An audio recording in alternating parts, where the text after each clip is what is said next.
కూడా తమకు విన్నవించడం జరిగింది. అంజన్న గారు మాట్లాడింది ఏకీభవిస్తూనే దయచేసి తమరు పరిగణలోకి తీసుకోవాలి.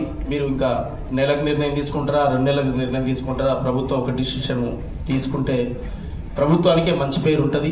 ప్రజల్లో వాళ్ళు అన్యాయానికి గురైనటువంటి వాళ్ళు 700 అనేది కాదు సార్, ఉమ్మడి 10 జిల్లాల లెక్క తీయండి. మీరు నిజంగా తెలంగాణ ఇట్లనే ఒక కార్యక్రమం పెట్టి గుర్తిద్దాం, అందరం కూర్చొని గుర్తిస్తాం. నిజంగా మాతో ఎంతమంది పనిచేసారు, అంజన్నతో ఎంతమంది పనిచేసారు, ఎల్లన్నతో ఎంతమంది పనిచేసారు, మెట్టపల్లి సురేందర్తో ఇట్లా ఒక లిస్టు తీసి మేము మాకు ఉద్యోగాలు కావాలని మేము ఏ రోజు అడుగుతలేము సార్. ఆ ఉద్యోగం మొత్తనే బయటకు వచ్చినటువంటి వాళ్ళం. కానీ అన్యాయానికి గురైనటువంటి కళాకారులు, ఆ ఉద్యోగం మీద ఆధారపడి ఉన్న వాళ్ళకి మాత్రం ఖచ్చితంగా ప్రభుత్వం ఉద్యోగం ఇచ్చి న్యాయం చేయాలని మేము రిక్వెస్ట్ చేస్తున్నాం. కాంగ్రెస్ ప్రభుత్వం ఖచ్చితంగా న్యాయం చేయాలని చెప్పి మీ ముందు ఆ ప్రతిపాదన పెడుతున్నాం సార్.